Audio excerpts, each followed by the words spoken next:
یہ کہانی نہیں حقیقت ہے، سنیے ضرور اور عبرت حاصل کریں۔ اے عورت، طلاق سے پہلے بیدار ہو جا۔ میں بہت تنگ تھی اس انسان سے، اپنی قسمت پہ رویا کرتی تھی۔ ہر وقت خود کو اذیت دیتے رہنا، میرے سینے میں ایک آگ جلا کرتی تھی۔ بھلا میرے ساتھ ہی کیوں آخر یہ سب ہوا؟ وہ نہ کوئی کام کرتا تھا اور نہ کسی قسم کی کوئی ذمہ داری نبھاتا۔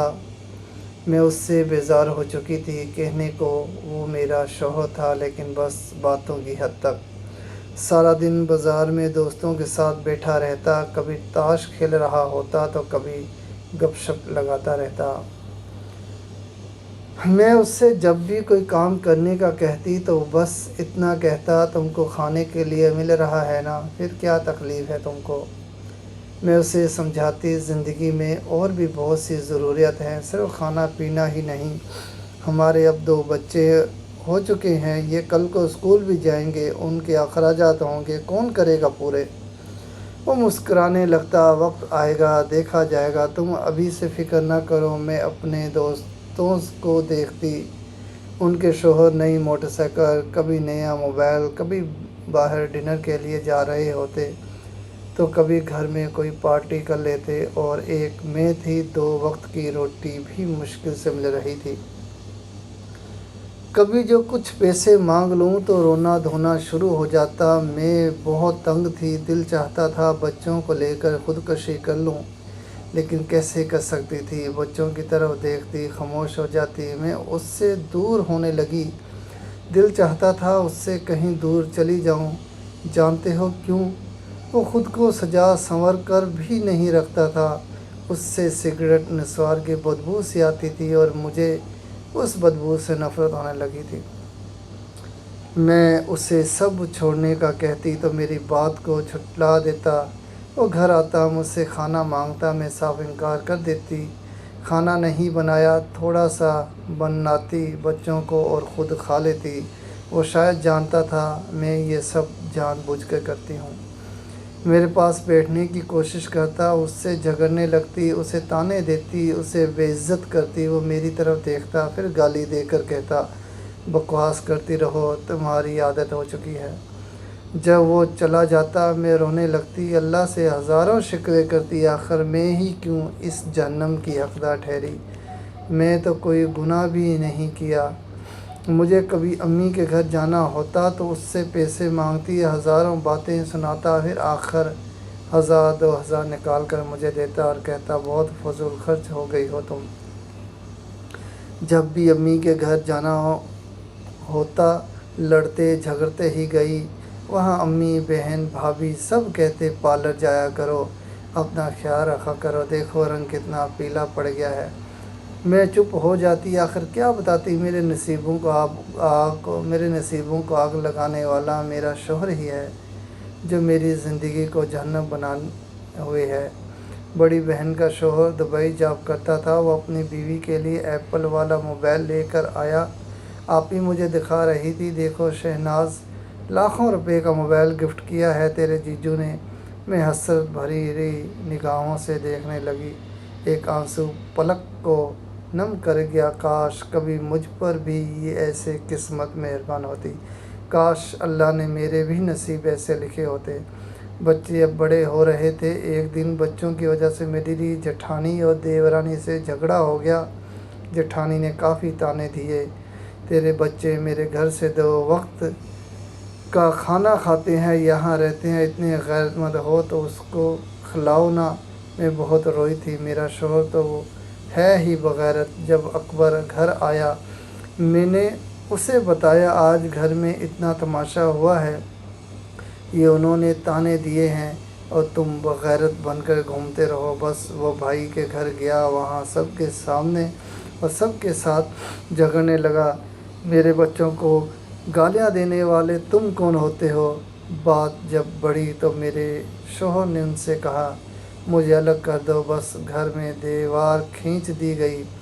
بچوں کو گود میں لے کر کہنے لگا، اب ان چاچو لوگوں کے گھر نہیں جانا، بھوک لگے تو مما سے کہنا کھانے کا۔ گالیاں دینے لگا، میرے بچوں کو ڈانٹتے ہیں۔ میں تلخ لہجے میں بولی، اب تو کچھ شرم کر لو، اب تو کچھ کام دھندا کر لو۔ وہ بولا، کیا تم ہر وقت میرے پیچھے پڑی رہتی ہو؟ کبھی پیار سے بات کر لیا کرو، جب دیکھو مجھے تانے دیتی رہتی ہو۔ تم کو سب کچھ ملتا تو ہے نا، پھر کیوں تماشا کرتی ہو؟ میں نے چلا کر کہا، سب کے گھروں میں نئی موٹر سائیکل، بائک، اور ہمارے پاس پرانی سی ٹوٹی ہوئی۔ یہ میرا موبائل دیکھ رہے ہو، 5 منٹ بھی اس کی بیٹری نہیں رہتی۔ بچوں کی ہزاروں ضروریات ہیں، تم کیوں نہیں سمجھتے؟ میں پاگل ہو جاؤں گی، میری شکل دیکھو، میں بھیکارن بن گئی ہوں، تھک گئی ہوں۔ میں میرے پاس بیٹھ کے بولا، تم ہر وقت جھگڑتی رہتی ہو، کبھی تو پیار سے بات کر لیا کرو میرے ساتھ۔ میں نے اسے سائڈ پہ دھکا دیا، وہ خاموش ہو گیا۔ میں تھک ہار گئی تھی، اب سوچ رہی تھی بس اس سے طلاق لے لوں گی۔ اپنے 1-2 کزن سے بھی بات کی تھی جو وکیل تھے، انہوں نے تسلی دی، ہم ساتھ ہیں آپ طلاق لے لو اس کمینے سے۔ میں سوچ رہی تھی آج گھر آئے گا تو بس اس کو بول دوں گی طلاق دے دو مجھے۔ میں انتظار کر رہی تھی، وہ رات 10 بجے آیا۔